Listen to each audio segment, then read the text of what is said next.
As the podcast coach for December 21st, 2019. Let's get ready to podcast. It just doesn't have the quite flavor to it. There's that music that means it's Christmas time. It's time for Ask the Podcast Coach, where you get your podcast questions answered live. I am your host, Dave Jackson from the schoolofpodcasting.com. If you have a podcast question, you can come over to askthepodcastcoach.com/join and get your podcast questions answered live. And speaking of joining the conversation, joining us is the one and only Jim Cullison from theaverageguy.tv. Jim, how's it going, buddy? Greetings, Dave. Happy Saturday morning to you. And I think happy winter solstice. I think today or tomorrow is the longest or the longest winter day, shortest sunlight. So welcome to the shortest day. They only get longer from here, at least in the northern hemisphere. If you're down in Australia, it's the longest day. But we only get more sunlight. Thank goodness. Christmas is on its way. Merry Christmas and happy holidays. Yeah, 4 days as we record this. So you got all your stuff done? You got everything wrapped? No, I got some things this afternoon to go out and get steaks for the Christmas dinner, some additional food items, gift for my wife, some of those kinds of things. So I'm actually behind. Yeah. I'm behind. My dad literally would always do his Christmas shopping on the 24th. We're like, dude, and it was always like, yeah, that's not a good idea. So. Yeah, well, I didn't mean to do it. London kind of set me back. Oh yeah, gone for a week, and then I got back and probably played catch up at work, and then all those kinds of things. And I've done more podcasts since I came back from London than I would typically do in any month. I don't know what went on, but I've been doing a bunch, both at work and on my own stuff, and so it's just been it's typical holiday. It comes. Yeah. What do you do? So you did your Christmas. Yeah, Christmas for me was last weekend. What's Christmas morning like for you now? What are you going to do? I'm going to wake up. I'm going to cook myself some bad food and enjoy that. I'm probably going to have. I have cinnamon rolls on deck, ready to go. Yeah. Bought the smallest roll I could, which I think is 5, and I'm like, that means I'm going to end up eating 5 cinnamon rolls because you can't just eat just one. My brother got me. I know what it is. It's a sound bar for my TV. Nice. I'm just not going to open it until and plug it in until Christmas. So that and then I will probably are there football games? No, it's basketball games on Christmas. Yeah. And I'll probably play some video games and chill out. And if I really want to get something done, that's the day to do it. It is. Everybody else is busy. No, I've never done this. I might actually go to the movies because the movies are open. They are. Christmas. It's a good day to go. It is a super good day to go. It's actually getting to be more of a tradition, I think, for folks to go on Christmas. Yeah. Well, because once the gifts are open and the ham's done, you're like, all right, well, the only thing open is the movies. I think from go ahead and say it. Kim is saying you still haven't shot for your wife, but also I know what I'm getting. Just to be honest, I know what I'm getting. It's not like I haven't thought about it yet. And of course that's Omaha beefsteaks, right? Yeah, it's Omaha. Well, we have a Fairway market here that just does really good beef, and of course you can't live in Omaha and not have good meat. So no, that should be good. Yeah, just to be 100% transparent, already planned. I just got to go pick them up. I waited till the last minute to go pick them up, so I'm not that I'm not that bad. I forgot what I was going to say now. Podcasting Christmas. So I think this is a good time of the year to start thinking about your end of year wrap up stuff. So like new album art, if you're going to create that, thinking about it's a little late to be thinking about a new series. If you're in that series mode, you should probably already be thinking about the best time to think about that was probably back in October, but okay, now would be okay. Dave, taxes in the United States are right around the corner. I think for most people too are right around the corner. These holidays may be a good time to start kind of collecting receipts and kind of planning some things. And hey, what can I deduct or what can I count or from a business perspective? And it may be a good time to start strategizing if you have guests. Start strategizing on like who are you going to invite and when during the holidays. People do answer their email. They're actually sometimes a little more open and a little more festive. They might say yes to you if you ask during the holiday. Don't send it on Christmas, but you might be able to get some guests to come in. So I think it's a good time to kind of sit down, look at the year, kind of do some planning, get some guests planned out, whatever, however you do your podcast this holiday season. Like you said, you've got some time, man. Don't fritter it away. You don't get this time off very often. Make it productive. Well, and also, like I think in the past we've mentioned, any kind of file stuff, whether it's backing up or organizing or just it's always good, I think, just to take like you said, kind of step back and go, okay, what worked? Where did I go? Like, what rabbit holes did I go down? Because we all do that didn't work. What did I start that I didn't finish? That's always a fun one for me, because that's a fairly long list. So it'll be it's always a good time to kind of reflect and say, okay, let's get ready for 2020 and get headed in the right direction. Well, and if you're at the 1 year mark, I think it's really key to look back and say, okay, what worked, what didn't? Do I have an audience survey lined up to go in January? Am I getting some feedback? Do I need to make any big changes?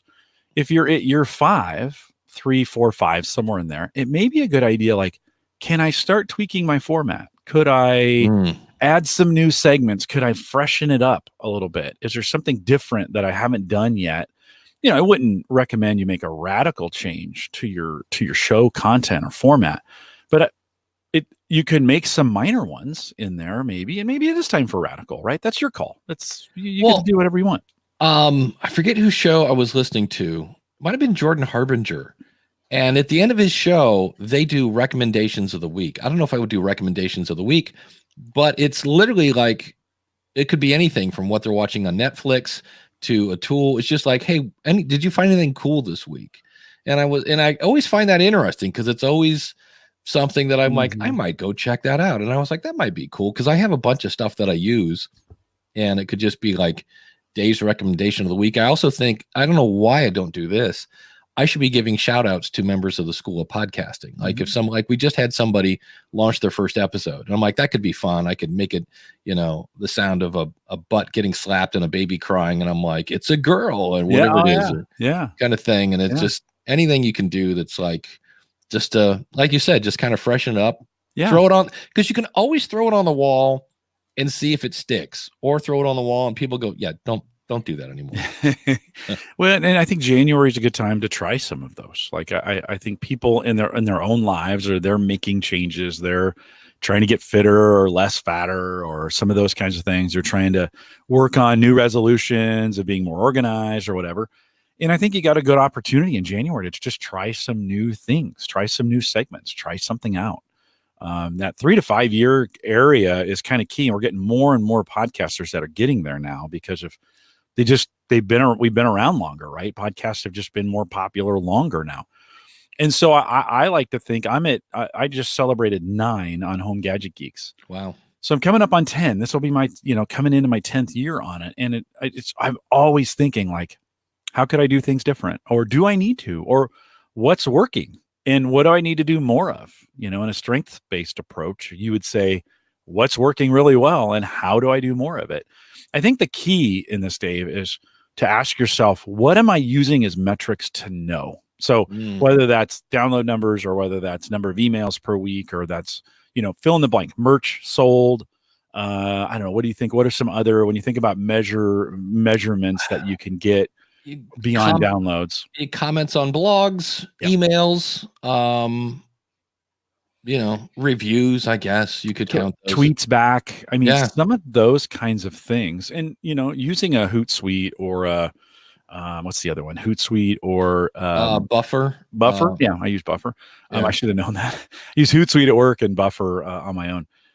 They have analytics, right? Have you taken full advantage of the Google Analytics that are available for free on your WordPress site? And is that all set up and working? And do you know who's there, right? Yeah. Do you know your most popular content by page? Google Analytics is really good for that. They give you a little number, you just put it on your website. You can use a plugin to get it done. There's a free plugin called Monster Insights that I love, but he doesn't have a hat on. But ladies and gentlemen, he's got a big thing. Yeah. Well, that sounds weird. He said earlier on Thursday he was coming in and he had a big thing to talk about. Nice. So the one and only Chris Nesi, how are you, my friend? Merry Christmas. Happy holidays, gentlemen. Yeah, Happy to be here. Good to see you. Good to see you guys too. I enjoyed Thursday night's show. So kind of fun, huh? To have Dave on my show. The seats were reversed. We literally pulled that off in like 2 hours. I had a cancellation at the last minute, and I said, well, Dave, can you podcast tonight? He was like, yeah. So thanks for coming out and listening. We had a little bit of a crossover audience. Some of the Saturday morning folks came and joined us, so it was a ton of fun. Yeah, Emily was out there. That was nice to see. So that was cool. Yeah. So I didn't have my hat, but I did the like Ray does. I put the emojis down in my name. Nice. So Nice. Holiday spirit today. That's cool. So the big thing, and it actually fits right in with what you guys were just talking about, trying new things with your podcast, wrapping up the end of the year. So I'm doing a deep dive. I don't know, but I'm getting interested in TikTok as a podcaster. Mm-hmm. And I thought maybe I could bring that to you guys. Maybe we can workshop between the chat here and things that could be done or how TikTok could be used for promotion or engagement. So I'm exploring it on the podcasting side. And then with my podcast, House of Ed Tech, I'm also trying to explore how I can use and leverage TikTok in education, but that I'll save that for my show. But I'm curious in the grand scheme of podcasting. For those of us who haven't even downloaded or installed the app, if I remember, from what I understand, TikTok is very much like Snapchat in that you post something and it's gone in 24 hours. No, I understand it. It stays on your profile, so you can just put it out there. But I think the big thing is that it's very short form content, 15, 30 or 60-second video clips. And I do a lot of like DIY stuff. So what I'm starting to see in terms of how I'm curating content is I'm seeing like woodworkers who are kind of doing very short tutorials, or they're showing very sped up things. So I think there are different communities starting to be formed. So it's a little more Vine-ish than Snapchat. Yeah. So they say on their webpage, this is our mission. TikTok is the leading destination for short form mobile video. I think it's that simple, right? It's another place like Instagram to be able to go out and put that short form video. Though Instagram started more on the photo side and has been adding video and then has that social element associated with it. Does TikTok have a social? Can you make comments, leave things? You can make comments. Yeah, you can comment, you can favorite, you can share out to multiple apps. What I've seen in the couple of weeks that I've been using it is I find it more engaging than Instagram because it's just video after video as you scroll through it. And if you don't like it, just swipe. Yeah. Kind of like Tinder. If you don't like it, just keep swiping.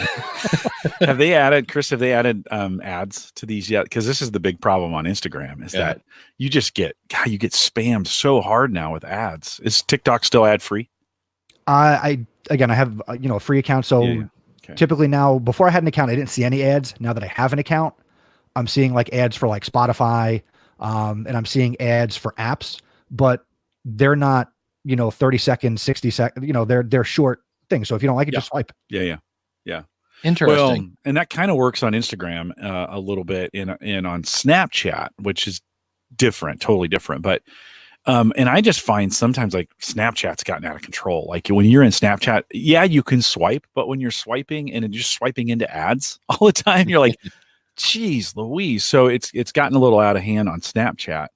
Instagram a little bit better. Well, good for you for Chris. I love this idea. Like we really haven't. TikTok has not shown up on our radar, Dave and I's, in this bubble that we're in for the most part. I'm sure there's some folks out there trying it. What made you think? Was it just using it and saying, "Man"? And then, what kind of audience do you think you'll attract, or what do you want to do with it from an audience perspective? If you do get people to follow you there. Well, I first found it because I was listening to another educator, and the guy put out an episode of his show where, in a little short 5 minutes, talked about how, he's in his mid 40s. He decided to check out the app and was, disgusted by what he saw. And I was like, all right, I need to go see what this is about. So I didn't set up an account. You can just get it for free without using an account. And I was kind of exploring it and checking stuff out. And I'm like, I'm not disgusted at all. Yeah, I mean, there's some stuff that's questionable, but for the most part, I was seeing a lot of creativity and, a lot of, video work and a lot of thought going into some of this content, far more than what I was seeing where it was just like similar, like Dave, when you talk about like two guys, beers, and a microphone. Yeah. I was seeing more than that. And I just was like, there's something here, at least on the education side. And then I started to think, could I generate, not leads, but, could I get people to check out my podcast? Could I put out short videos where I talk about the topics on my show? If I'm using it, as a teacher, could I have another way to reach my students? Yeah. I teach high school by day, and I actually had 2 students on a recent project use TikTok to make some short videos for their project. It was great. So part of what got me into it also was students using it and reaching, as a teacher, students are my target audience. So that's I think where I'm coming from. Well, that's one of the reasons why I haven't jumped into it. Was I just heard, it's the new hot thing that the youngins are using. But in your case, if you're trying to reach a younger audience, that might be a great example. And the other thing too is, just because they're young doesn't mean you're not gonna, unless you're talking about, the Frank Sinatra podcast, they may not really get into that a whole lot. But what I see is, because music plays a big role in it too, because the app before it was TikTok, I think it was called Musical.ly, where it was about like doing like short form karaoke. So you can bring in music into your little videos, and you have people doing quick dance tutorials or just dancing to music. And there's a wide variety of music that is available. I saw, who's the guy who played Carlton on The Fresh Prince? That guy, like he's on there with his account. He's doing, the Carlton to, Tom Jones, and there's classic rock. The Rock has an account. He's out there. The Rock. Yeah. Do you know if TikTok can have links? I know Instagram can't, except for the link in your profile. You can link to your profile. You can share out your TikTok videos to Instagram. You can share out to Twitter. You can share. I've shared videos with friends of mine into Voxer. So I think there's a way to bring people to the app to check out the videos. Interesting. It's fairly early days on this one, I would say, and I would go in with great caution. I think we'll have to, as you go in, you'll have to report back. You'll be our field correspondent for TikTok. You'll have to check back in, let us know. Chris in the chat room says, I'm not seeing podcasters using TikTok creatively yet.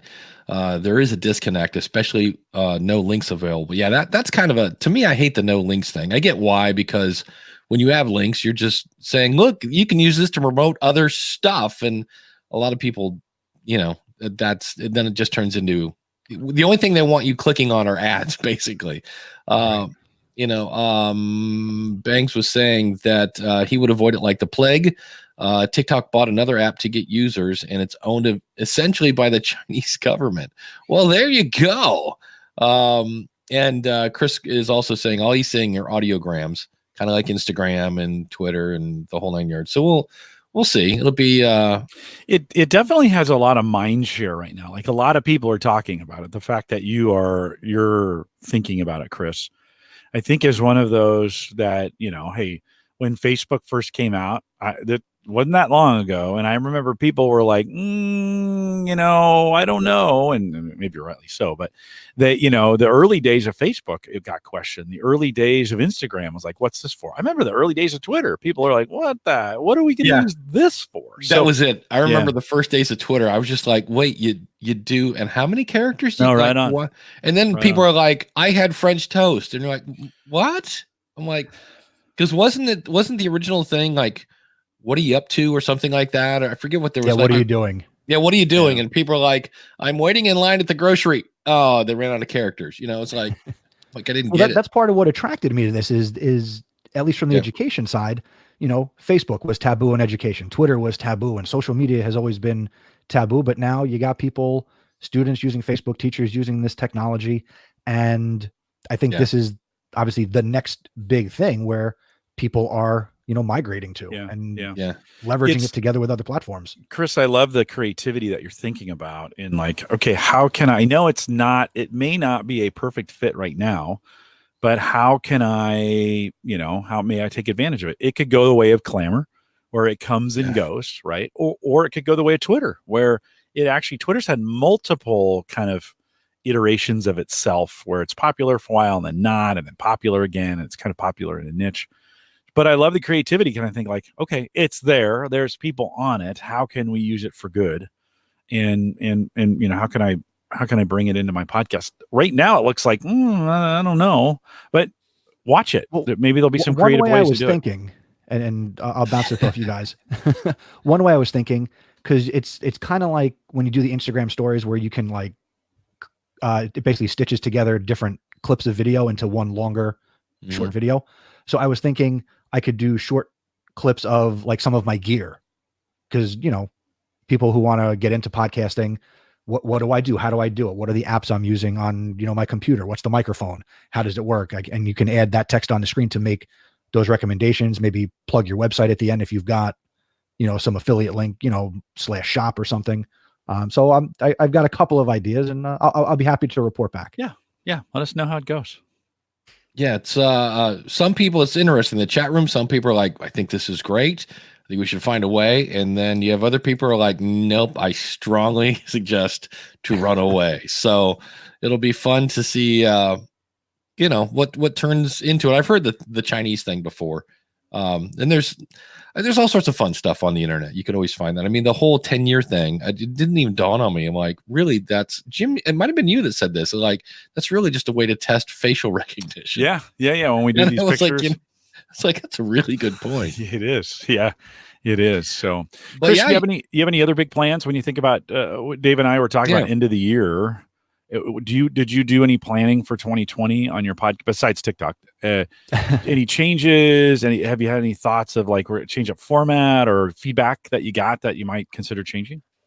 I'm developing some new segments for the show that I think are also more creative, and, you know, like Dave, sometimes on School of Podcasting, there are segments that you only do when you've got the content to do it, but you still like plug it.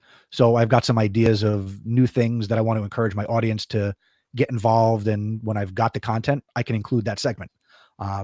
I had one that I was successful with here in 2019, and I've got a couple ideas to kind of add some different flavors. If I've got it, I can talk about it. That's it. And as always, I want to get audience engagement. Yeah, I kind of took that idea. There's a friend of mine, George Robb, does the Geologic podcast, and it has nothing to do with geology. It has to do with the fact that Geo is his nickname. And it's actually an interesting science-based skeptic / atheist, however you want to word it. He has the religious moron of the week, but he has like 7 different segments that he does, one of which is an old grumpy guy that calls him. He's super creative, and he does just tons of voices, and it's always entertaining. But yeah, so I was kind of like, I like the idea of having segments, because that way, if you have a bunch, you can kind of go, well, let's see, I've got this little bit, and I'd like my show to be maybe another 10 minutes long. Okay, I think I can do that one and that one. And that way, if you just kind of rotate them in, it's kind of just like, oh, it's a little bit, my buddy Ken Blanchard always talks about the good old days of the 70s and the variety show, where you just never knew what you're like. This week, it's a guy spinning plates followed by a comedian and a guy that wrestles a bear, you know, and it's like, it just kind of anything goes. And that was kind of kind of became the thing. You kind of like the fact that you kind of knew what you're going to get, because you're going to get Chris, you're going to get Dave, but you kind of don't, you know, and as long as you're delivering value, I guess that's what counts. Segments do give you some flexibility to record throughout the week instead of having to sit down in one session and get it all done, if that's not in your format or in your time. And you could do segments where you record one segment a day and stitch them together at the end and make it that way. So that maybe that'll fit better. Dave, you used to, School of Podcasting used to would be a lot more segmented. You'd probably have 5 segments a show. You kind of went the other way, and you went more like one topic and a little bit shorter. And then you kind of, you know, just now you're kind of mentioning like, oh, maybe I'll bring some segments back. I think that's the beauty of it as a listener. Yeah, it changes from time to time. So it's good for me. It's not the same thing all the time. So it's not bad to mix it up. Well, and then some of it's kind of weird when people send them in, it spurs other people to send them in. So let's take Because of My Podcast as a segment. And it's like, you know, that I get those in, and then on occasion they just kind of dry up. And then you have to like, hey, anybody got a Because of My Podcast story? And I'm like, it cycles. Yeah. And then so it's kind of weird. Nobody has sent in, and I haven't even mentioned it. That's hence, gee, I wonder why, Dave. I used to have a segment called The Last 5 and 5. We haven't done that in a long time. The last 5 podcasts you listened to, not your favorite, but what were the last 5 you listened to? Which I'm getting ready for next week will be my last episode of the year. And that's the one where it's what's your absolute favorite podcast? The one that you go, oh, cool, new episode. And you listen to that one first.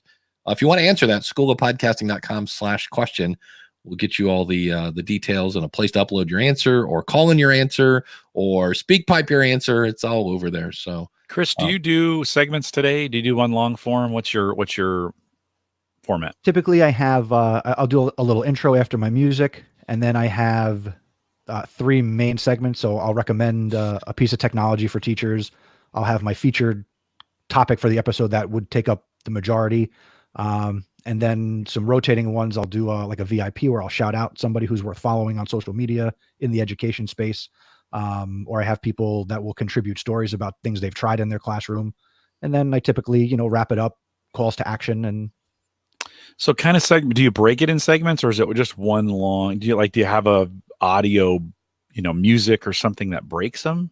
I do use stingers in between the segments. And when you had mentioned, recording the segments at different times. Yeah. I like sitting down, doing it in one take, and I'll record it with all the segments, in there. Yeah. It's just your way. Like there's no right way. It's just the way that no works. Rules, just right. I have been getting, Chris, I don't know about you, but I've been getting really tired of editing, producing, posting all in one sitting. I think I mentioned this a week or two ago, and it's disengaging me. If I have to do it in one sitting, I'm like, I'm not going to produce a podcast this week. But so it's funny you say that, because I do that for my show, and then the handful that I produce for other people, I sit down, I edit, do the show notes, tag it, bag it, send it out. It's I like that. I don't right now. I don't, and there's been times I have, but right now I don't.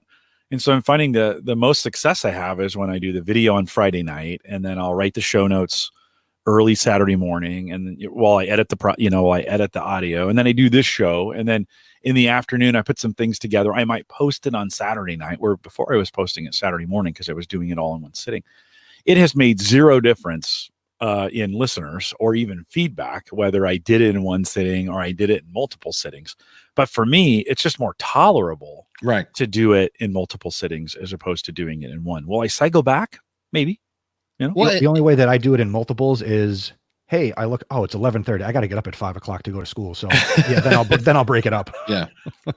But I'm with Chris. There are times, yesterday I went through, and I do a show called Your Podcast Consultant. And to make a long story short, I just quit for a month. I just could not get to it. So I actually recorded 5 episodes in one sitting, where it was I record, export, Canva, make the artwork, upload, backdate, record, export, Canva. It was just, I had this going. And once it was done, I was good. But I've done that with clients too, where I'll look up and I'll see where I got a couple that sent me stuff, and I'm like, okay, I'm just going to sit down. I'm going to go get a glass of water, and we're just going to hammer through. Yeah. And for some reason, it just seems like I get in kind of a flow. And but it's weird. I can do that much easier with other people's stuff than my own. It's just what works, right, Dave? Yeah. Chris, what's your website? Fred's asking. ChrisNessie.com. Okay, very cool. Chris, thanks for jumping in this morning. Good to hear from you. We'll expect it now that you're our official TikTok correspondent. We'll expect you to check back in a couple weeks. Absolutely, guys. Have a Merry Christmas and Happy New Year. Great you too, Chris. You guys, as always. Thanks for jumping in, man. Great to see you. We have a couple cool questions in the chat room. I want to go back. This is a good one. I like this one. I'm planning a daily fire news brief. First things, this is Scott. Scott, I would record a couple of those ahead of time and see how long it takes to do. I know it's only 2 to 3 minutes. Because I know Podcast Movement has another 28-day daily challenge. Daily is a bitch. There's I've done it, and it was just after about 5 days, I was like, done. Oh my God. I was like, I will never. And those were literally just off the top of my head. Yeah. And but if you're good at batch processing, if you're good at that, then that's not a bad way. There's a second part to that. Yeah, question. But his question is, he already has a podcast with where my twice a week show is, and I have an audience. So do I put it in the current show, or do I create its own show? I would put an episode out, a special bonus episode, and send people to a form that says, hey, do you guys want more content on this feed? Because part of me leans towards separate feed. Yeah. Because anytime you can give more up, because the people that want it can get it. But if you put it all in one feed, the people that don't want it can't get out of it and might then unsubscribe from the original show. What do you think of, Jim? Yeah, no, I agree with you. I wouldn't have said the test one, but I like that idea. Put a couple, maybe even two, test it and get some feedback and let your audience kind of decide, do you like this or do you not like it? I get, over the last 3 or 4 months, I've been talking more about cigars than in the past. And I'm getting some pretty healthy feedback, like, quit doing that. And like, okay, I hear you. It took a couple. It wasn't the first one, but it took a couple. And then I'm like, okay, I'm actually going to move those out because I'm getting negative feedback. Now I have a few people who like it. We can move it into a post show or do some other things. But Dave, I really like your idea of testing it in your RSS feed. Don't make it a permanent thing yet. See what kind of feedback you get. But I would lean towards its own RSS feed if it's going to be daily. Yeah, I'm trying to. Oh, here's Kim had one earlier. I'm taking a 3-week break and want to promote previous episodes. Which one should I feature? Best episode. Well, best is one of those by who's, maybe numbers. Most popular. The one that got 100 responses on Facebook because it was so controversial. All 3 of those: your best one, your most popular one, and the one that, like, if you're taking a 3-week break, you've got your 3 right there. I think those are all. Do what you want, Kim, to be honest. But those are 3 good. Like, I would say the one that got the most feedback because they liked it, the most popular one by the numbers, and great idea to do the controversial one. As long as the controversial one didn't cause damage to your community the first time you did it, like, I'm not sure if it was healthy conversation, healthy controversy. Yeah. If it was damaging, I wouldn't do it again. I just wouldn't put my community through that again. And then we had a comment, Daniel's social subscribe and follow. You can find that at schoolofpodcasting.com/subscribe and follow. It now supports TikTok. So good. There you go. That's actually on my list of things to do. I want to go play with that plugin a little more. It's on mine too. Actually, I dropped it. I didn't pay for it. So I need to go back. I contacted Daniel. I'm like, oh, we got to reconnect this thing. So I'm working on getting it reconnected. His VA reached out to me. Great process, by the way. I emailed Daniel and said, hey, how do I get this thing reconnected? And his VA contacted me and said, hey, here's the steps and we'll take care of you from there. So really, really good process. I always forget. Unless it's automatic, man, I forget to renew those things all the time. I'm really bad about that. Well, speaking of things that renew, no, that doesn't really work either. It's close enough. Yeah, we want to renew our appreciation. How's that for our awesome supporters? And we are talking about awesome people. Like, well, first of all, there's the Teacher's Pet, still open. That's if you're looking for one-on-one consulting at a much discounted rate. You can check that out at askthepodcastcoach.com/awesome. But we're talking about awesome people like Jim Harold from podlords.com. Don't forget the music. Yes, it's I need to just crank it up a bit. Here we go. And Greg over at debtshepherd.com. Glenn at horseradionetwork.com. Josh Rivers over at podcastingexperiments.com. He was talking to Glenn the Geek on the last episode. It's so very meta here. Max Trescott at aviationnewstalk.com. Shane at spybrary.com. Carrie Bond at keywestperspective.com/podcast. She does the Key West Perspective podcast. Carl White at Life in the Carolinas podcast.com. Kim Craggy at Toastmasters101.net. And Jay Cleveland Payne at morebettermedia.com. And if you'd like to be an awesome supporter, it's super simple. Just go to askthepodcastcoach.com/awesome and be an awesome supporter today.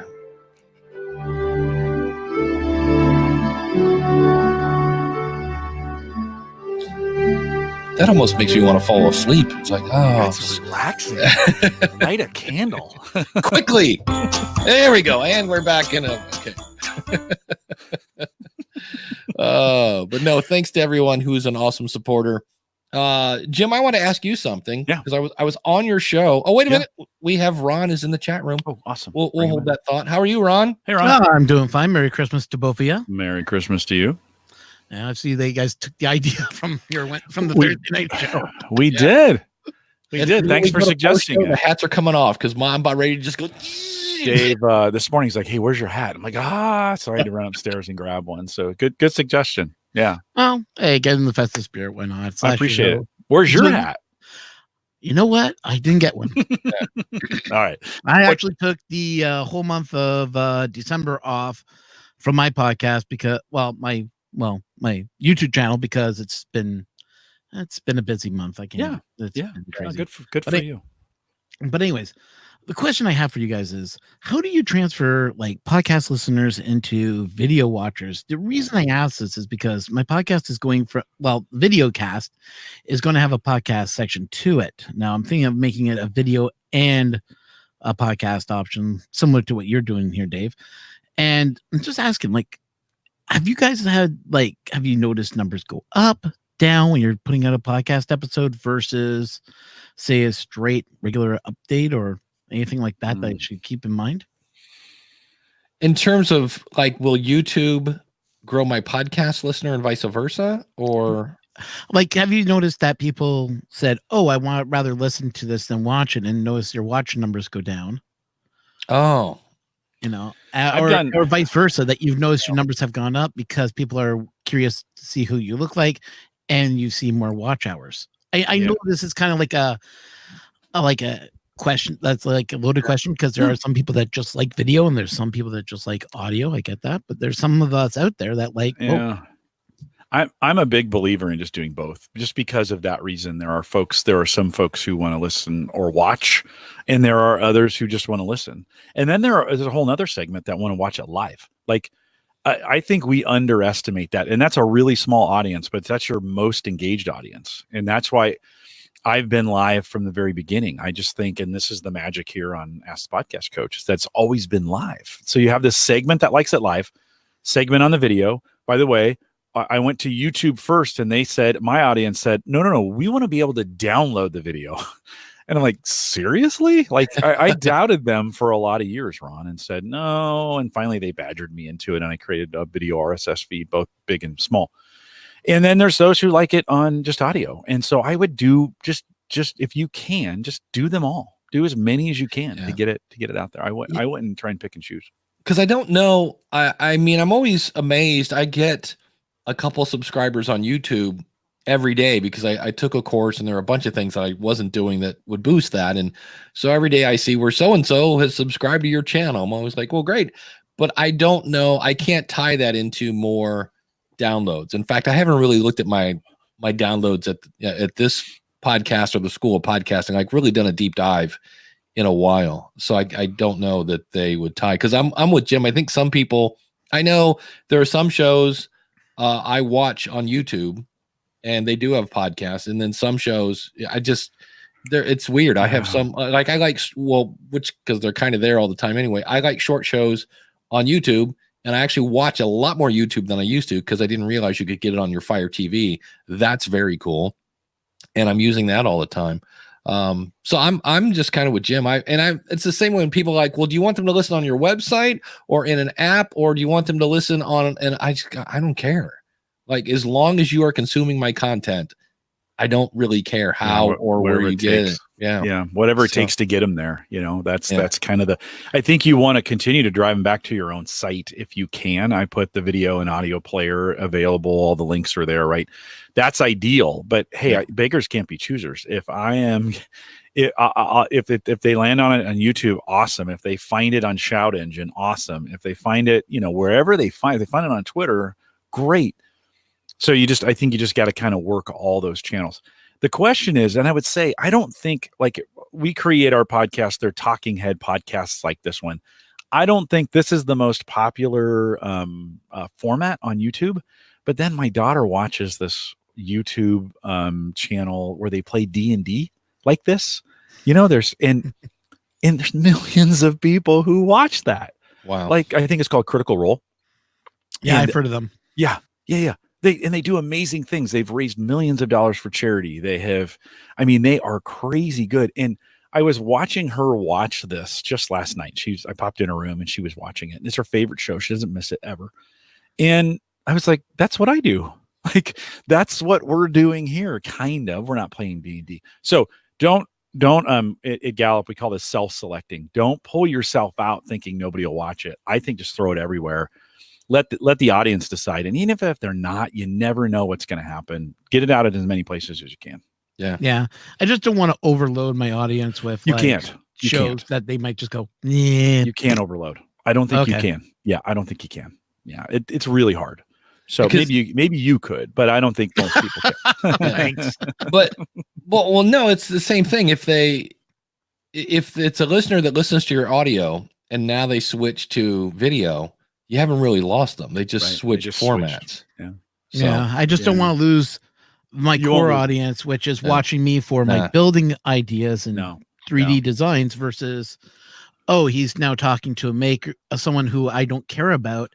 I'm going to just hit the unsubscribe button. Well, you have to be really clear about where you're going with your stuff, right? And so you run the risk on format if you're going to do stuff like that. But just think it through, ask your audience in advance, communicate things well in advance. You'll be fine. You'll be fine. Yeah, and if they don't like it, they'll let you know. Yeah, I guess so. Yeah. Well, thanks so much, guys. I appreciate it. You bet, Ron. Have a great Christmas, man. Thanks for all your help. Too, and thanks for those Happy New Year to both of you. Yeah. Yep. Take care. We'll see you. Like that guy. That guy, Ron. Chris had a question. I did a rapid fire podcast. That was episode 700, schoolofpodcasting.com. Curious how long it took to put together. I started assembling the questions about 2 weeks. I had a Google Doc. And every time I saw one in Libsyn or in a Facebook group, I also went into I used Trello just because it's here for Ask the Podcast Coach for all the different questions. So I actually looked at a bunch of archived ones, and I just thought of all the questions that we kind of all go, oh man, what's the favorite, what's the best media host again? Rapid fire. And what I did was, for some reason, I just did one question at a time. And so how I did that was I would go, what's the best media host? And then I would pause for a second and I would go, Libsyn. And then I would go, are you saying that because you work there? And no, I'm saying that because I think they're the best. And I was a customer for 10 years. And then all I did was I would go in Hindenburg, cut the question and move it to a different track that had some of the bass removed and a little treble, just to give it a different sound. And it was slightly panned because it's me interviewing me. And that would have been really kind of weird. So I'm like, I need something to make it sound a little different. That's a good idea, though. So you created a track that had the EQ automatically built into it, and then you just drug the answers into the track. That's a great idea. Yeah, and because when I started, I'm like, this is taking way too long, and in the meantime, I'm watching a football game, so I've got the second screen going, and I'm like, oh, here's a good one. Okay, let's mute that. Okay, do the question, this and that, and I just would go to the Google Doc and go there. And what's funny about that is I really tried to get the majority of them. And I still missed what's the best length of a podcast. I'm like, oh, how could you miss that one? It was a good segment. There's those also I think Audacity has, and probably Hindenburg too, has those preset format styles like radio voice. Like it sounds, when you bring it in, it sounds like it's recorded. That would have been another one that would have separated you enough that it would have sounded like you and the guest, I guess is what you were looking for. Sure. I was thinking of emailing my guests this year to ask them. This is from Hal in the chat room. Great questions today. Yeah, I was thinking. To me, I'm like, man, the chat room's on fire. Awesome. Yeah. I was thinking of emailing my guests from this year to ask their favorite part of the conversation of my best of show. Mm-hmm. Is this a good idea, or should I be a sole decider? No, it's a great idea. Yeah. Yeah.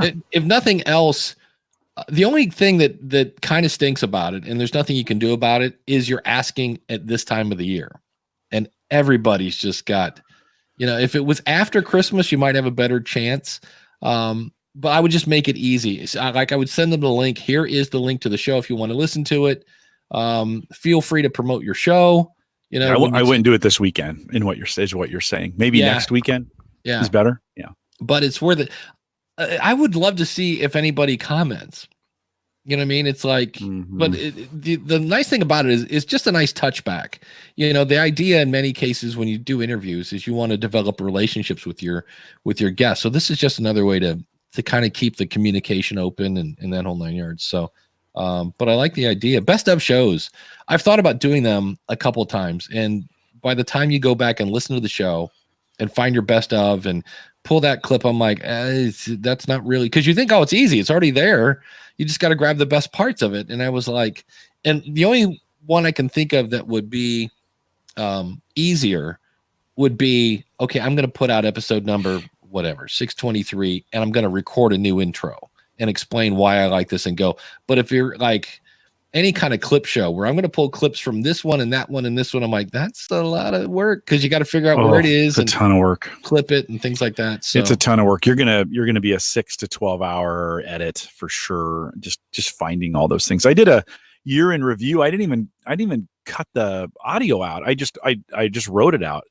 So I took all the season and then I wrote highlights from each of those episodes. Oh man, that was like, I started at 5 and it was 3 a.m, and you're like, yikes. Yeah. Because you're bringing up the audio, you're listening through it. And then what's amazing is you start remembering what you said. You would never remember those unprompted, but like Dave, I could probably take an episode from 2 years ago. And if you just played a segment for me, I could probably tell you, oh yeah, that was a show where we talked about this and this, and maybe that happened. Like, it's a weird recall thing. You probably could too. You just don't think you can. Like, when you hear it, you're like, oh yeah. But if I said, hey, what did we talk about, October 15th of 2018, you'd be like, I can't. But a little bit of a trigger. So when you go back and get the trigger of your own episodes, oftentimes those memories will come flying back, and you're like, oh, that's right. That's the one where I had Dave on and we talked about podcasting equipment for folks that work from home, right? I mean, that's what you and I talked about on Thursday, but that'll be something a year from now with the right trigger. I may be able to remember all those details.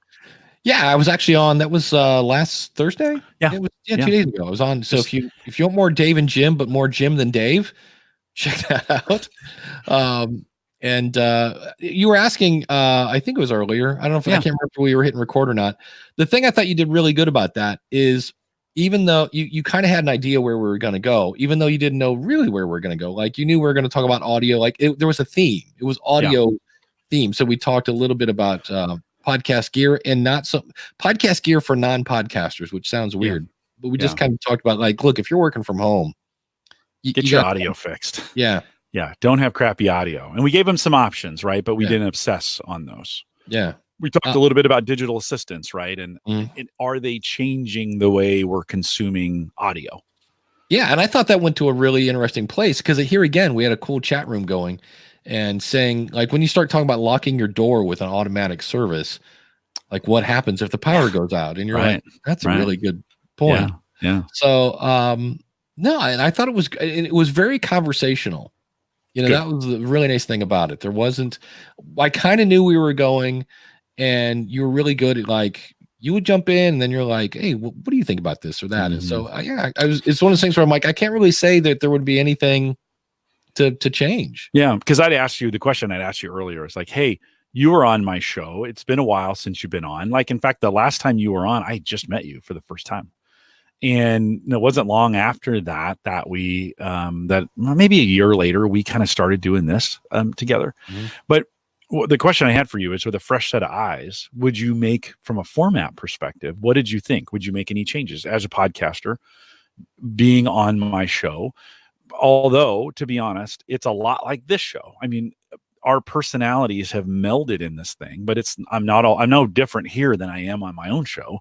It's just, I'm responsible for asking the questions when you were there, and we were flipped. Flipped on sides, right? Well, the other thing you do that's really good is, and you have it, I don't know if you have it scripted out, but you definitely have it down pat, is your intro, which explains what the podcast is, who's it for, and then you went right from that into, hey, today we're going to talk about these things, and then you introduced me, and then boom, we were into it. So yeah. Well, I think, and I've talked about the benefits of having a scripted intro and outro for every podcast, and I think that allows you, it frees you up to not make those early mistakes and then get nervous and then flub it with the guest. So by the time you get the guest in, we've already talked about the weather, and I've introduced you, and I've already said maybe one thing to my audience about you that brings you in, and then we can just hit the ground running when you get there. But news, reviews, product updates, and conversation, all for the average tech guy. I've said that. There you go. A million times. Yeah. The only thing you have to be careful of is when it becomes so a million, you have to sometimes slow it down. Yeah. You have to slow it down. I think I said this last week when I was in London. for the Gallup podcast, I say something different. I almost need the trigger to get going, right? And the gal said, "Hey, we got an international audience. Actually, I need you to slow that down today." So, oh, wow. It was a good reminder. You had that weird American accent. It's a California accent. I just slur all my words together. I'm high most of the time, but it's a good reminder, right? I mean, it's a good reminder on that, and I appreciated. One, it was super fun having you last minute on the show, right? And because we have this relationship here, you and I, we just slid right into the same kind of thing, and you fit my audience really well, and so it's cool. It's not out yet, but if you want to watch it, it'll be 427. So HGG 427 over at theaverageguy.tv when it's done. But we have fun talking about, and we talk about audio from a podcasting perspective, but we don't talk a lot about podcasting. It's mostly around the gear side of things. Yeah. I enjoyed the conversation. So thanks for coming on.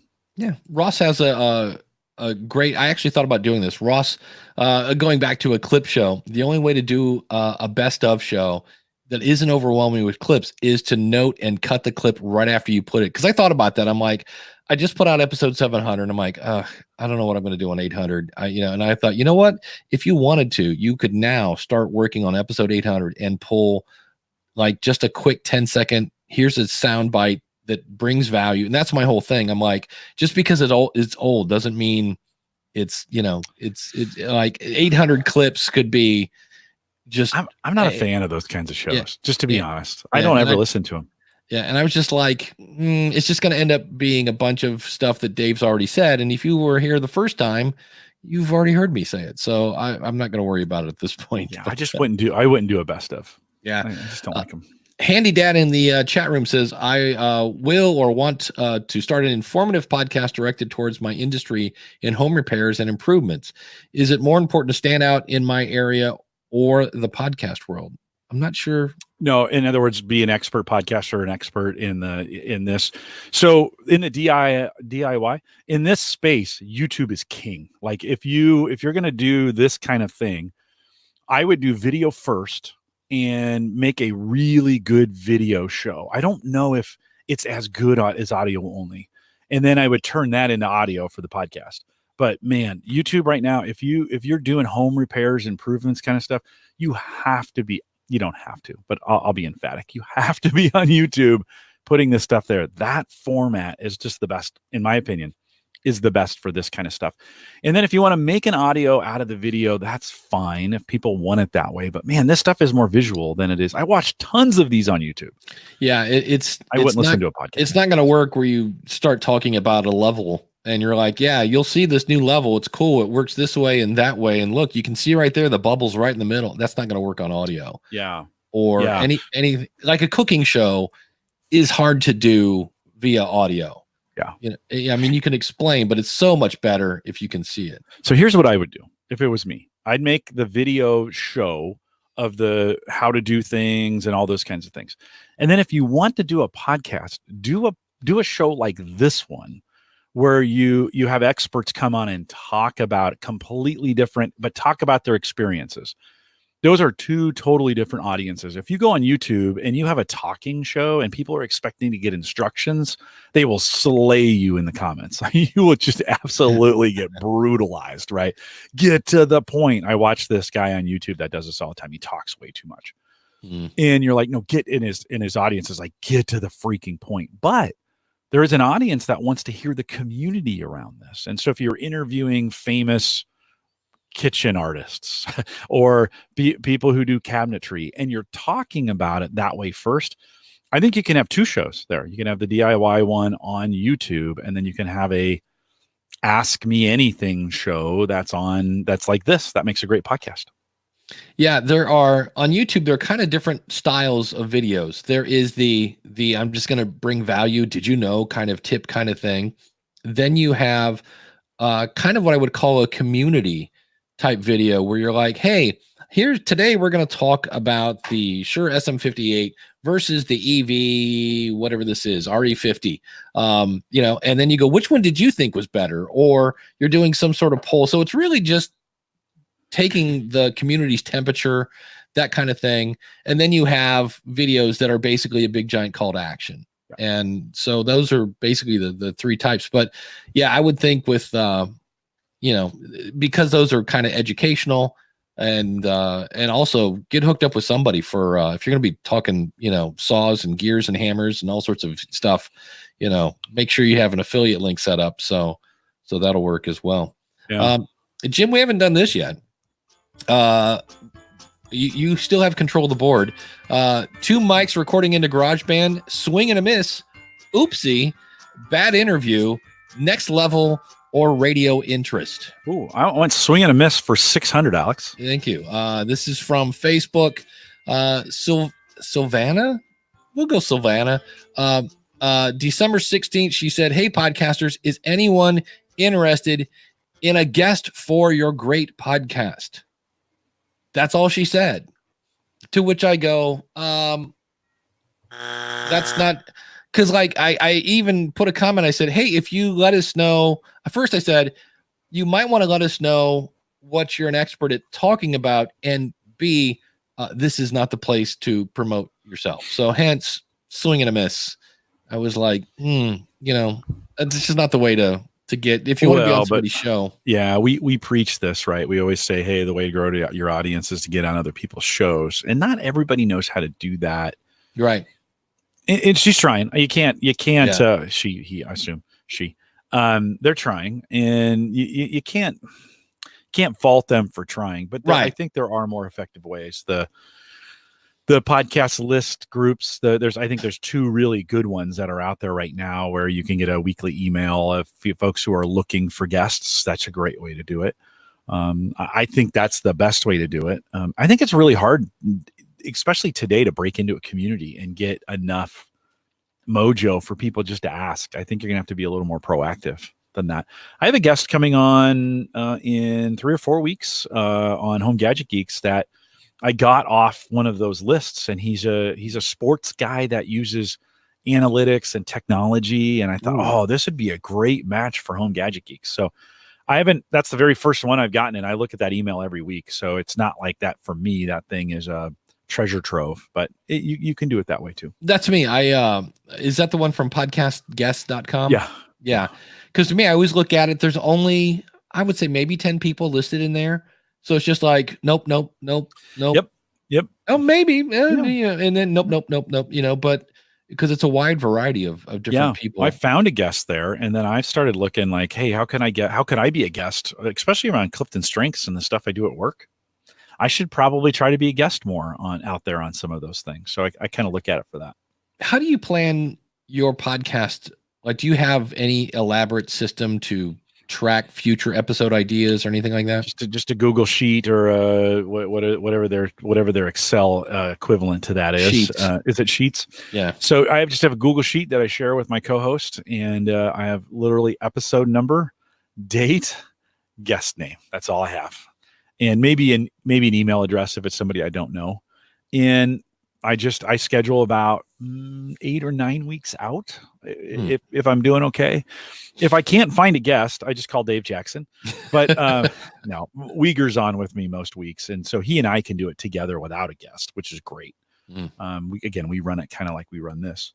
So yeah, I keep it super simple, Dave. I know you use Trello, right, for some of the things that we do. For this, I organize for whatever I guess I do a lot of tools like this. Like I use Trello because I want to be able to help people if they need help in Trello. My main organizational tool is Evernote. So I have a notebook in Evernote called SOP Ideas, because it never fails. You get great ideas someplace where you're nowhere near your computer or pen and paper. So I love the fact with Evernote, and you could do this in Trello too. I can just open up my phone and just, put in show idea, SOP ideas, am I too late or whatever it is, and put that in there. So, and there's all sorts of other ones. There's OneNote, there's Notion, there's all sorts of other different tools that you can use. So I try not to make it too complicated. That's it. You want to keep it simple and easy, and that whole 9 yards. So same thing at work, by the way. Same thing at work. Just a spreadsheet. Yeah. Keep it simple. Make it easy. And very cool. So, man, it is 11:30. I know, it goes fast. We have one more in 2019. Yeah. So we've got post show coming up. If you're here live, thanks for sticking around. We've got more coming up. But Jim, do you have any shows coming up are you done for the? Well, we'll post yours later today. So that's coming out a little bit later today. In the post show, I'll talk a little bit. I moved my studio at Gallup, and I learned a few things in moving equipment. So hang out for the post show or head over to Patreon to get the post show, and we'll talk a little bit about moving studios. Yeah, we also we could talk about you. I asked you Thursday about your Discord thing. I have that, and then also you had we always say you never know who's listening, and Jim can't say exactly who was listening, but he had somebody who was listening that he went, holy cow, they listen to my podcast. Yeah, I know. So this week on the School of Podcasting, I've talked about this episode a couple times, but the primary theme is, am I too late? And it's interesting. I've done a lot of research on this, like how many YouTube channels are there? How many blog posts are there? How many books are released every year? And yet people go, I think I missed the podcast game. And I'm like, no, you didn't. That's really it. So you don't have to listen now that you know the answer. No, you're not too late. But it was just interesting seeing all the different things, and just the stats on potentially being an NFL player are nuts. And yet people, somebody's got to do it. Yeah. Yeah. So never know. So that's coming out on the School of Podcasting. Thanks to the chat room. Thanks as always to our awesome supporters. Go to askthepodcastcoach.com/awesome and be an awesome supporter and be part of our live or our private Q&As as well. And stick around for some post show.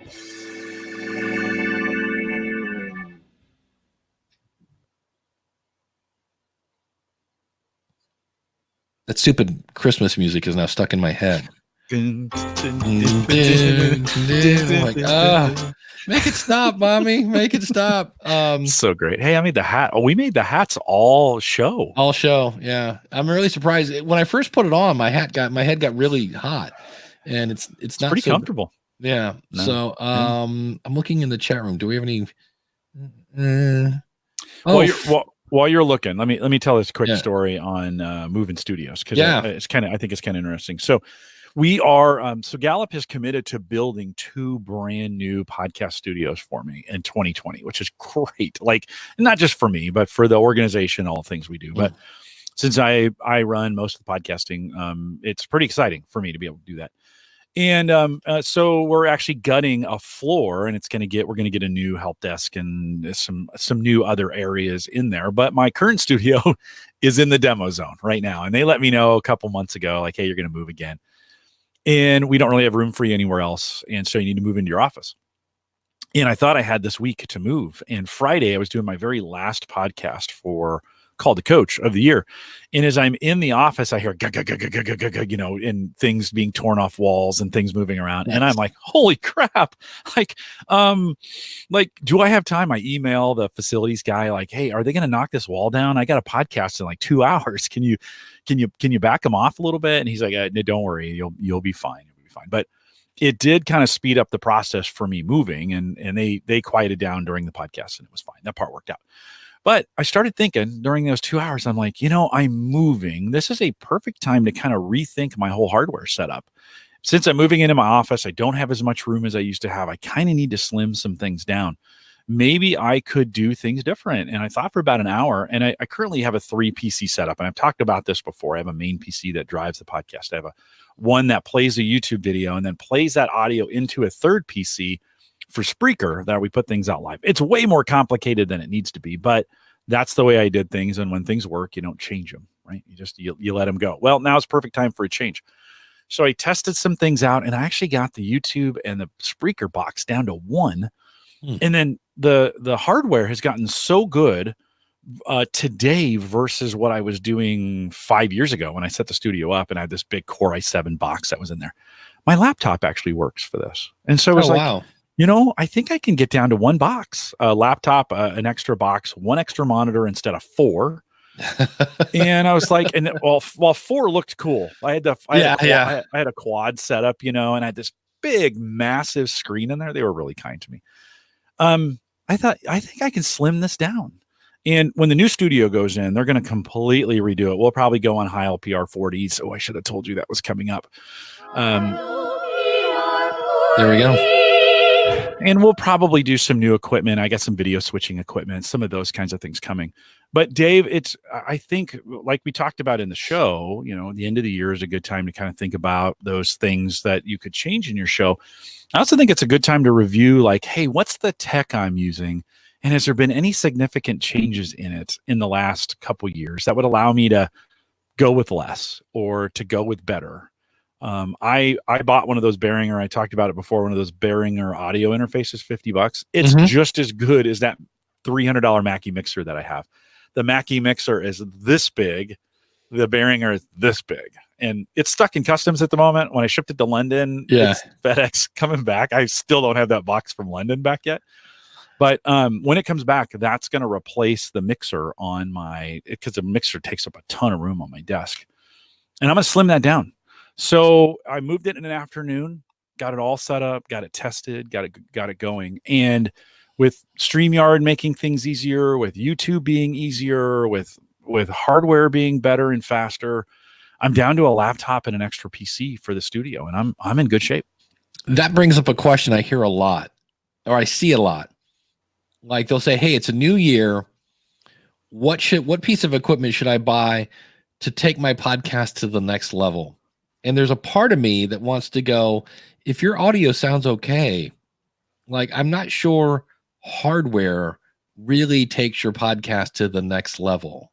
I don't know. What are your thoughts on that? I think there could be, in some cases, there could be. I mean, if you're really going cheap and it's got some limitations on it, yeah, okay, there could be a drawback. I mean, the difference between a pencil microphone and a microphone like this. Okay, I think that's night and day, just to be honest. There is a difference. Or the mic on a set of earbuds. Okay, yeah, I think there's a difference. Yeah. Difference between a 2100 and a RE320 or a Heil PR40. Oh, you said it again. Sorry. Drink. I don't know. Here's what I think is more important, Dave. What makes you feel comfortable? That's it. Yeah. I finally figured that out because I forget where I was at, and somebody's like, "Hey, get up and play the guitar," and I just hated the sound of the guitar. It was super thin, and I was like, "Oh, this is the whole mic thing," because I didn't play as good, and I'm like, so I can understand maybe why some people want to do that. We got some questions here from Dave. He says he's got a 501c3. Basically, is that a nonprofit? Yeah. Okay. I believe, and he says episode maps for listeners would be great. This is something I've seen a lot of people now go, it'll be like start here. There's a link in the, and then you can organize. This is where categories kind of come in handy in WordPress. Cause you could say like I just started using them on, your podcast consultant. Like if it's about monetization, I have monetization, I have podcast planning, I have tools, like all the typical things. So if somebody, I could put a link then, because you can link to a category in WordPress. And what a category does is it filters out everything that doesn't have that category. So if I have one about podcast planning and I've got 30 episodes, but only 3 are about podcast planning, when you click on that link, only 3 of those episodes show up that match that. So that's that. He had another kind of a follow-up that I have to find. Yeah. Beyond the search bar on a WordPress site, what are some ways that podcasters are making search through the back catalog easy? One thing is that helps is just mentioning it. So if you say something like, hey, today we're talking about such and such. We kind of hit on this a little bit back in episode 17, link in the show notes at mywebsite.com/current episode, whatever the number is. So check it there. So mention it there. And also you want to do that on your website. You want to link to your own stuff on your website because that can help a little bit with Google Juice. Yeah. Right before the show, Christian was pinging me about something, and he said, "Hey, did you guys mention on Thursday's show about Maple Grove Partners?" And I said, "I think we did." And I went to my own show notes and searched and just put in maple because I don't say the word maple. I don't talk about Canadians very often. So no syrup talk. No, and it because I used transcripts in my show notes, I went right to that spot we were talking about it, and I could, in theory, I could have clicked on it and listened to it. I think this idea of a map is awesome. If you can't do a map, transcripts are helpful to be able to find things again. And then I think at a minimum, some high level categories to get people there. I'm not a big fan of categories because like if we talked about this in the show and I had to search the whole show to find where we talked, there is or there was, and I'm assuming there probably still is. There was a plugin for a while that you could put, and it would make a page and just put the titles of your posts. So it was kind of a cool index of like, and that's where again headlines are so important. So it's like, hey, if you're looking for things, here's that. If I could go back to 2005, I would somehow either categorize or number one, I wouldn't do an episode with multiple topics. That just throws your SEO right out the window. But it's kind of a problem when in WordPress. I don't know if there's still a plugin. There used to be a plugin that somehow used Google search to search your database instead of WordPress search, because WordPress search at times is not. Oh, it's terrible. Yeah. WordPress search is awful. But there was some plugin that somehow took the technology of Google and had it search your website. You're better off using Google by putting in, by doing one of those advanced searches where you say, search my site for these words. That you're better off doing it that way. Yeah. It says, I imagine a single link to a page of links or a page. Yeah. So that's, like I said, there used to be a plugin. I had one on Better Dave back when it was on WordPress.com. And so since I've moved to using the Libsyn page, refinding content inside this kind of content, the stuff you and I make right now is nightmarish. I mean, it's of the worst proportion. It's not designed to be done that way. We are designed to be sit down and listen, put it in the car, listen on Saturday mornings. That's the best of this content. If you ever try to go back and find stuff in it's awful. It's hard. Yeah. And then Bangs is saying that you could just go site, website name. There was a plugin that basically did that. Yeah. So it still looked like a WordPress search. It just was using your site only. I bet you could code that pretty easily. In other words, embed that in your own site search. Yeah. He was also asking a small recorder for backup. They were talking about backing up. When I was talking about changing equipment, that got a few conversations going on about making sure you have a small recorder for backup. I still don't do that. I should. Hey, you had the guy from Podchaser on. Yes. $6.99, right? Yeah. That may have been one of the most helpful episodes for me with Podchaser, by the way. So if you're listening to this and you haven't gone out there, go listen to $6.99. Those guys, they got some stuff going on over there, and there's some discovery that may be surprising. I think they're working hard on making sure that site is optimized for SEO and connecting people together.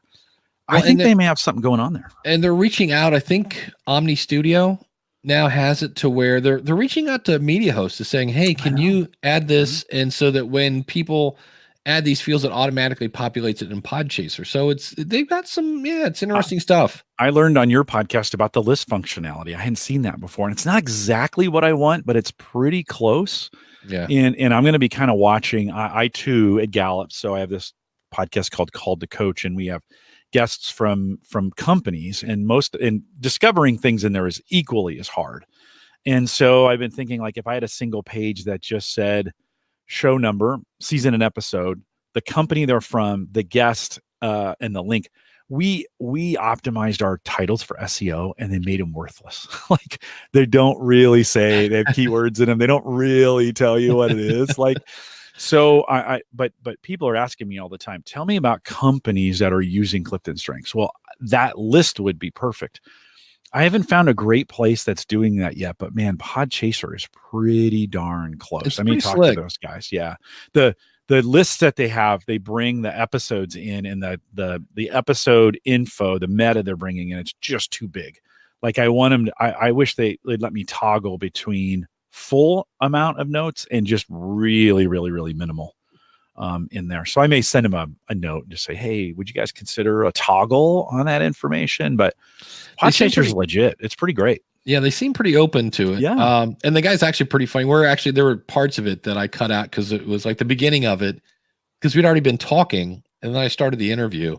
And I start off the interview and I'm like, well, I guess we could just call you Big Shot Smarty Pants. I go, but what's your official role over there? And it sounded a really weird way to start off the interview. Wow, Dave's being very relaxed with this guy, and it's the beginning of the interview. And I'm like, no, it's actually about 20 minutes into the interview. Yeah. And I was like, so I just kind of did a little tweaking there.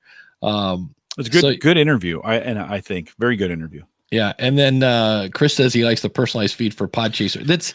It's on my list of things still. Even after the interview, I'm still going, I need to go over there and pay a little more attention. And I haven't yet. So I am adding it to my list of things to do weekly, is just go out and check and see what they're doing. Yeah. Created some lists. I actually, for our strengths community, I created a list of strengths-based podcasts that I shared with our 15,000 in our community and said, hey, what do you guys think? Like, tell me. I don't want to invent this stuff. If I have my tech team at Gallup do it, it'll take them 2 years. So it's like, no, let's just take advantage of this. So if this thing can work, and it sounds like they're just getting started, not having a mature product. I loved it when you asked them the money questions, though. He was pretty dodgy on, like, hey, how are you going to make money? Yeah. It's like, hey, this sounds great, but like, pretty dodgy. Yeah. How about 2 words for you, Blab, and what was the other one? Podcoin, and but I do love the fact that he said he's throwing, he totally fished me in. He's like, oh, we're going to make, what was it? Our own unique content and put that out. He was basically, and I was, and it was funny. You can't see, but on the video, apparently I do not have a good poker face. And he goes, I saw you just start to sink. And I'm like, you were like, cringing. Well, let's start the timer. We got about another 2 years till that goes down the drain. So that was funny. Okay, but actually the joke tells me he is very tied into the industry. Yeah. The fact that he was able to make that sophisticated of a joke. Think about folks that we've dealt with in the past who do this kind of stuff and don't have their own podcast, or they don't really understand the community, and they come at it from like, no, you need these things. And the community is like, you have no idea what you're talking about. So the fact that he could make that sophisticated of a joke, knowing your background, knowing the industry, and knowing how we kind of treat that kind of content, that tells me they're maybe a little more sophisticated than most. So good for them. Yeah. Chris says they're going to make money when somebody buys them. Yeah. That's very possible. Yeah, who would buy them? Who would be interested in that? Well, I think they're going to make money with the data. Yeah. Like, I think it's brilliant that Daniel has that, mypodcastreviews.com/stats. And at the bottom, he's like, hey, if you want a custom set of data from this, if you want to see what are the top 50 shows in this category, let me know. And I was like, man, that's brilliant, because he's got the data. Yeah. So I'll be interested to see if they don't somehow come up with something. Like, I think he mentioned that they're thinking of coming up with like a guest tool. Yeah. Like, hey, this guy's been on this show. We can recommend other shows. Yeah. What if they merged or bought podcast guests, right? And just took what's already there. I mean, that could be a consolidation. We're basically talking about the LinkedIn recruiter side of things for podcasters, which is creating a jobs board, a recruiting board, right? Some of those kinds of things in a social. And then instead of social posts, which you could still have, it's a podcast directory. That actually could work really well. I do think this is an area when other vendors have been talking about podcast discovery and they create players or they get gimmicky with it. I think these guys are onto something. Yeah. And then Chris has a great point, but that is user created metadata. So it's could be okay, but there is checks and balances in this where like if I have a guest on my show, I can add them, but I really need them to come back in and validate that they're there. Yeah. The motivations are in the right place at that point to get it done. And so I think there's some checks and balances in there that maybe would help. What they're going to have to do is, as they are adding these new features, eventually they're going to have to come up. I would, if I was them, if it's any other kind of like freemium service, they're going to figure out, oh, this is what my audience really wants. This is what the podcaster really wants. And then charge for that, because they're going to have to charge eventually. They've got all this great infrastructure. I know I think they just went for another round of funding.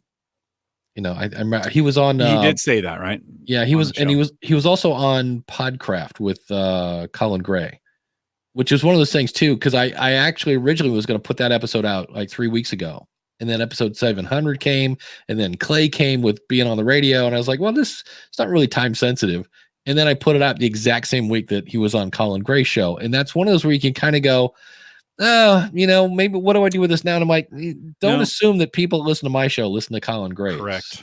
So correct. Not that that's a bad show. I actually like Colin and Colin's a good guy. Yeah. Yeah. So Daniel says their terms of service can cover user created data. So there we go. Yeah. No, I think I was a little skeptical at first. And after the interview, I was like, okay, it was a timely interview. It came at a good time. You asked the right questions. Like it was very well done. I want to talk to the guy. I talked to him at She Podcast. There's another one called, I think it's Poddit, Poddit, if I remember right. And it's kind of a fine guest / I don't know. That's why I want to interview him. So I'll be like, yeah. And Daniel says, dang it, man. All these people are getting funding. I feel so old fashioned funding things myself and from my customers. What a novel idea. Yeah. Okay. But be careful. Like when you take money from others, you are beholden. Yeah. So, they expect a massive return and that's not your money. So it doesn't work as often and as well as I think a lot of people think. We at Gallup, we work with a lot of entrepreneurs. And I know one in particular who's on his third or fourth, business. And he's just paranoid that the investors are going to take the company away from him. And so he's trying to self-fund this because you take on money, you take on board seats, right? Well, that's what you do. Yeah. What's the yellow? It's an app. They had a horrible launch. That narrows it down to about 10,000 things. Yeah, but I just remember they have a yellow logo and they had all these big names. Boy, I'm just drawing a blank. But what's funny is they've lowered their price. It was $7.95 a month, and now they're doing. I just saw a thing where it's like you can get Conan O'Brien without the ads for $3.95. Not Hulu, but no, it's a yellow logo. They had a horrible launch. Podcasters just Luminary. Yeah, Luminary, and they've already gone through one CEO. And I'm kind of like, oh, that's not. Those are some signs that things aren't going well over there. And SP on Better Podcasting said that one of the people that moved to Luminary, it was something like Busy Mom Podcast, something like that. But they came up against like episode 300. So they put episode 300 out on their old feed in addition to Luminary. So kudos for them for not like deleting their old feed.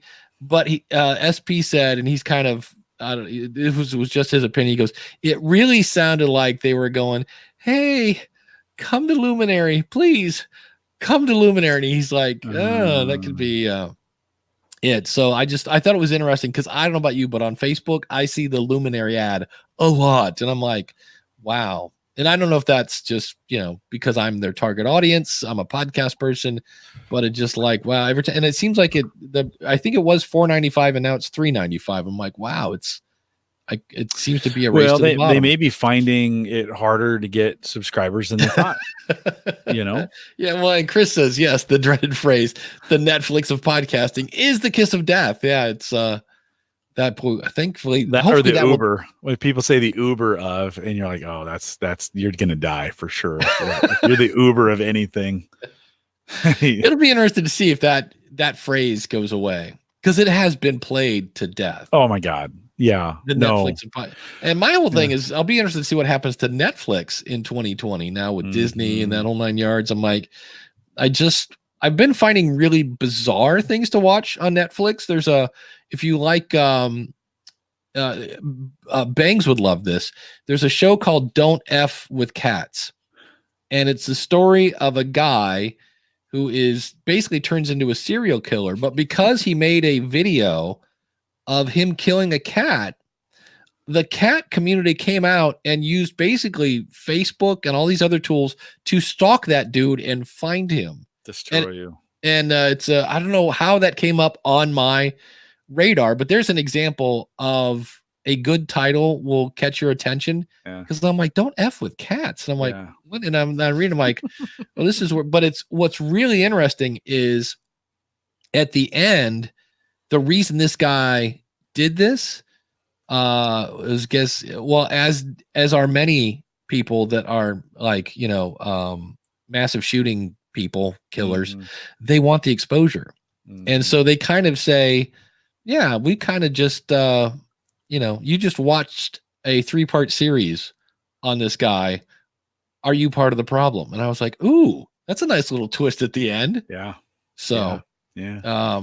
Yeah. Yikes. Yeah. Well, it's it'll be interesting to see where these. I mean, you kind of mentioned the consolidation. We have to. All these services have to consolidate. Like this Disney Plus, Hulu. I mean, we got Prime. They're all going to kind of ESPN, figure out. CB. I didn't realize CBS All Access. Yeah, I was watching. It's interesting how Amazon now, when you have a Fire TV. It used to be, and you can still do this, set it up to show like you could upload a bunch of photos and it'll make it a screensaver. But if you don't, which I haven't, they just start showing you ads. Right. Because I looked up the other day and it's like CBS, what is it? Live streaming CBS All Access. All Access. And I'm like, why is that on an Amazon screen? I'm like, because they're getting paid to put that there. I was like, well, that's an interesting use of your space. So well, I think what'll happen in the next 3 to 5 is some of these services will be like, okay, this isn't really viable or worth it. Like they just can't do this forever if they're not making money. And so many of them will consolidate down. And I think at the end of the day, it'll be Disney. That's the winner. Like, they have a proven track record of just taking over everything. And so when Disney starts doing like Bangs is talking about here, ESPN, Hulu, Disney Plus, then this bundle deal, I think it's all going to come down to one, and it'll be Disney Plus by the time we're done. So they're making it. I know Hulu, you can get, it's not a deal though, but you can tie in HBO into that. I think Showtime. Yeah. I just left. I don't watch. I don't really watch as much TV as I thought I did, because I switched to YouTube TV, and I was like, there's only a few shows I watch. And the fun thing is I switched and they're all on hiatus. I'm like, I should have just canceled everything. I'm like, I just watched Amazon and Netflix. And so I don't subscribe to any of them. I don't have Disney Plus. I have Hulu through my phone because I'm a Sprint customer. It's free. I have the ad supported version. I never watch it. I don't watch TV anymore. I watch YouTube. Like, that's it. All my friends are on YouTube. Well, as we start to wrap up, without revealing all the details, because you have some things. You had an interesting story that you found out that somebody was listening to your show. Yeah, I kind of think so. Cyber Frontiers, which is our big data and cybersecurity show on the Average Guy Network. Christian Johnson is the co-host with me on that one. We had a guest on, Franz Payer, who came on, and he has a service where they create these they've kind of gamified interviewing information security folks and being able to find talent in that. And we had a fairly high up, and I don't want to just mention it, but high up at a media company send us an email getting through to him saying, hey, we're super interested in what you talked about on Cyber Frontiers. So I was like, holy crap, like they're listening. That's one of those shows where you kind of don't realize who's listening until you get that kind of feedback. And so Christian shared that with me, and I'm like, holy crap. Okay. Wow. That's pretty amazing when you get that kind of, when you hit that kind of feedback, pretty high executive at a major media company. And you're like, well, okay, well, this is interesting. Like, this is cool. Not that it's going to do anything for us. I'm not kind of thinking this is going to turn into anything. It was just kind of fun to see that come through. Well, and speaking of Christian, if you're wondering how the move has gone to Maple Grove Partners, last week, I think I said I was testing the waters. Well, I flipped the switch. And what I did was there's a website called Pingdom, I think is, if I remember right. And you can put in your website and see how fast it loads. And then it gives you a bunch of like, here's some things you could do to speed up your website. So I did it first while I was on SiteGround. And then I came over to Maple Grove Partners and did it again. And my speed was maybe a little less, but not a bunch. And so Christian's like, well, if you want, I can work some magic and probably get that number down. And I'm like, hey, as long as the site loads and you don't delete anything, you can do whatever you want. He literally cut it in like more than half. Like it's like lightning fast. So he's a wizard. Yeah. So if you're wondering how that move went, I'm super happy and I'm saving $25 a month. So now it's just a matter of I'm looking at all my stuff on SiteGround going, how do I move this over? I want everything over here now. So well, it's good. Fun. It's always good to hear. The Average Guy.tv has been powered by that for a long time. So good to hear that feedback. Yeah. And Jim, can you see how many people are watching right now? No. That I only see that you can or you can't. I can. According to the little eye symbol in the upper left, we have 30 people watching this right now. Nice. We've had like 30 people through the whole thing, which is kind of cool. Let's just say this to the 30 people that are listening. Merry Christmas, happy holidays, whatever you do. Thanks for coming out. I think we probably get these numbers on a pretty regular basis. Yeah. And you guys are the most faithful live. And today listeners. Especially. So great. We appreciate you. Really good questions. I mean, I had a whole bunch over here and it was like, I don't need any of these. This is another good one. Today was amazing. And to have both Ron and Chris jump in, it was great. I mean, that's just kind of what I think we'd always hoped for in the show, and not that the other weeks are bad, but this one was just particularly good. So maybe it's a gift from our audience to us. Dave, here at Christmas time. So we appreciate you guys. And the really good news is we can take these hats off very soon. Yes. I'm not going to take it off till the camera stops. So no. It's going to go. Yeah, we did it earlier and I took it off and it just turns into the static thing. So so everybody have a great holiday. Thanks again. We are here next week, by the way. We'll talk about that. Show next week, New Year, maybe some predictions. Yeah, there is a Pacific something. I am horrible with names today, but there was a big post that went out like predictions, and some of them were like, podcasting is going to grow. I'm like, oh, you are a maverick going out on a ledge on that one. I was like, holy, yeah. Don't get, but there were a couple in there. Like, it's grown every year for the last 15 years. Good chance it's going to continue to grow. Yeah. Chris is expecting hats every week now. No, I'm sorry. That's not going to happen. I do have I'm going to get a bowler. Is that what they were called? Yeah, a bowler. I can put the baseball hat on top of, and of course the headphones have to be stay. A super fun segment is to have different hats. You'd have to come up with a different hat every week. Well, hats can be expensive, by the way. It's a guy who once had to buy a cowboy hat to be in a country band. It was like, wait, what? And boots? It was like, wait. Oh, the boots are expensive. That's exactly. Sure. So, all right. Well, thanks everyone. We'll have see a great next holiday. Week. Merry Christmas, everybody. We'll see you. Take care.